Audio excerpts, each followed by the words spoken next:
Welcome to the Bye Bye Man, a movie with a villain so poorly named it sounds like a rejected children's bedtime book. This is what happens when someone watches The Ring, Candyman and Slenderman and decides to mash them into one film, but forgets to include a plot. Don't think it, don't say it. That's the big threat here. Unfortunately, everyone in this movie has the self-control of a toddler in a candy store, so they obviously think it and say it, repeatedly. We start in 1969. A man shows up at a house and starts blasting people with a shot, asking if they told anyone. It's a cold open that wants to be shocking, but ends up feeling like someone skipped the first 10 pages of the script. It's really just that. You fire up the movie and in like the first 2 minutes, like 3 people are dead, and you don't know why. Don't think it, don't say it, is all the man repeats when he walks over to the other house and starts blasting even more people. And then we smash cut to present day, where like Elliot, Sasha and John, 3 college students who buy and move into a suspiciously huge and creepy off-campus house. Sasha is the girlfriend, John is the best friend, and Elliot is the main character, but he has the personality of a beige wall. The 3 of them have a very weird relationship, as John is kind of third-wheeling their relationship, but also kind of into both of them. He looks at her pretty suspicious, and well, the relationship between the boys just gives off some gay vibes, but that's mostly what bros do. They find a lot of old furniture in the basement, and they decide to keep it, and take the house. They start hearing normal old house noises, but they pretty quickly turn into not so normal old house noises. It's like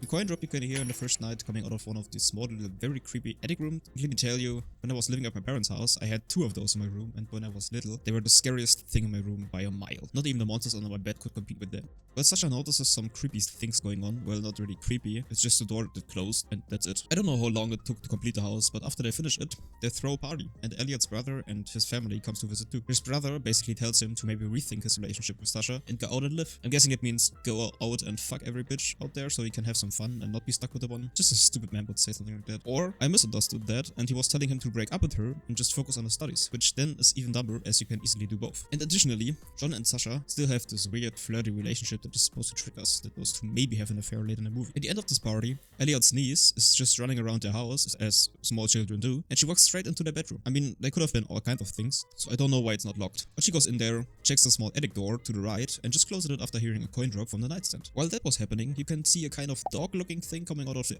other attic door. If you see my Scooby-Doo video, you know that this was a demon door. She picks up the coin, takes it with her, but then comes back and leaves it on the nightstand. And then the next cut is how his brother leaves. Elliot goes upstairs to change his clothes and finds the coin his niece was telling him about. He puts it in a drawer and finds out the nightstand has some messages written in it on a piece of paper covering up the inside of it. Don't think it, don't say it. So Elliot reads it out loud like he's trying to summon a curse on purpose, and he also finds the name, the Bye Bye Man, under the paper. Well, now the tables are turned. As Sasha has a friend that can apparently fear ghosts and talk to them as a kind of medium. Or what's it called? Anyway. They clean the house with the incenses, and after that the friend tries to talk to any ghosts attached to them, which led to her repeating the words, don't think it, don't say it, over and over again. Then Elliot says the name, and the candle suddenly goes out. It leaves Kim, that's how the girl is called, on the ground. That's that. The next thing we know is how Elliot wakes up in the middle of the night because his radiator broke, and he gets watched from the other side of the room. This ghost is like, these nuts. Got him! He wants to go back to sleep, but his girlfriend says, I love you, John, which obviously isn't his name, and she is fully back asleep when he hears screaming or maybe metal scratching in the distance. And because this is a horror movie, he checks it out without turning on the light. When he gets downstairs, all he hears is John clapping some booty, and also, after a short time, some more scratching. And he's still not turning on any more lights. Well, it doesn't stop, but Sasha comes down and that's the scene. Well, at least he didn't go outside, that would have been even stupider. And then Sasha suddenly gets sick. And now the curse really begins. The Bye Bye Man's power include hallucinations, paranoia, making people kill their loved ones, random train sounds. Washing machine? What? And let's not forget the weird jingling coin and the ghost dog that shows up like twice this whole movie and disappears forever.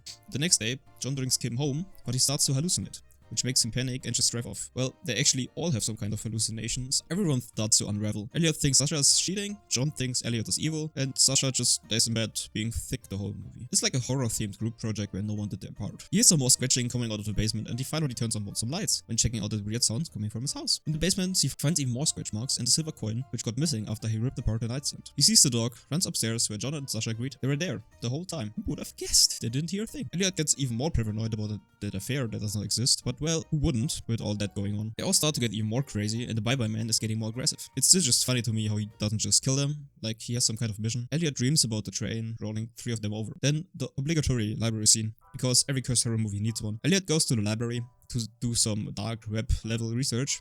He finds out about the original 1969 killer and somehow learns everything about the curse from a file folder the librarian just hands over, you know, as you do. Also, the librarian may or may not be a hallucination at this point. Even the movie seems unsure. He tells her about the Bye-Bye-Man, and isn't she now cursed too? Maybe yes, maybe not, we will see. Then Elliot loses track of time because the Bye-Bye-Man does it, and he's late to his meetup with Sasha. But when he arrives at the meeting place, he hallucinates John and Sasha meeting, hugging and driving away. He goes to Kim's house as he wants her to talk to the man again, but on their way home, she sees a car crash, which is not there and ends up in front of a train. What coincidence that Elliot dreamed about it the day before. Well, that scene is pretty bad when you look at it from another perspective. I mean, you could have made some better choices, but that's what we got now. Elliot gets arrested because it looked like he was chasing Kim with a hammer, full of her blood, which was basically correct. Well, anyway, he gets interrogated by Trinity from Matrix. He convinces her not to tell the story. He goes fully emotional and she sets him free. I just don't know what else to say, man. The librarian kills her kids and thinks those are just hallucinations, and Elliot has some too. He sees John clapping Sasha's booty and knocks him out with a baseball bat. Hides him somewhere in his house and goes after the hint Sasha found regarding the origin of that nightstand. Maybe I have to mention that Elliot threw the nightstand out of the house into the forests. Maybe that's important later. I don't know. There's blood, confusion, crying, and somehow still no real explanation of who or what the Bye-Bye-Man even is. He wears a hoodie, has a demon dog, and drops coins. That's all we know. Elliot realizes the one way to stop the curse is to kill himself, but not before trying to erase every trace of the Bye-Bye-Man's name so no one else can hear it.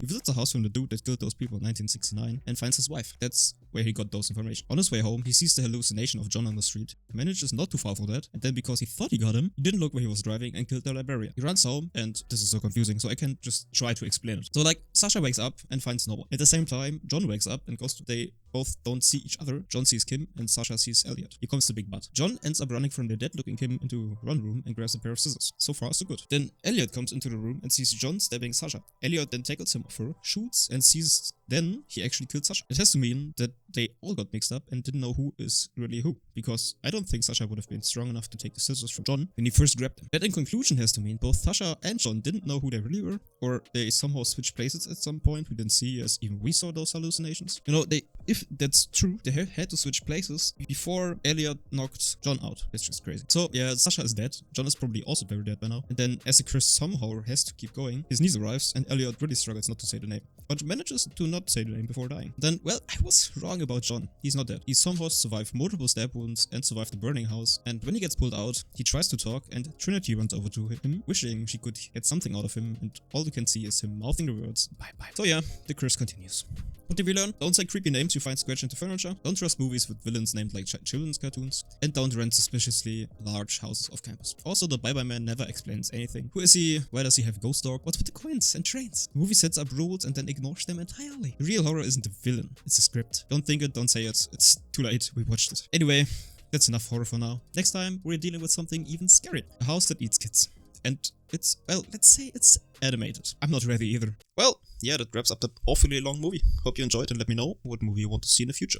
Alright, that's it for now. If you like this disaster of a recap, feel free to click some buttons. Or don't, I'm not your dad. So that YouTube knows that my videos are worth watching. Thanks again and see you in the next one. Bye!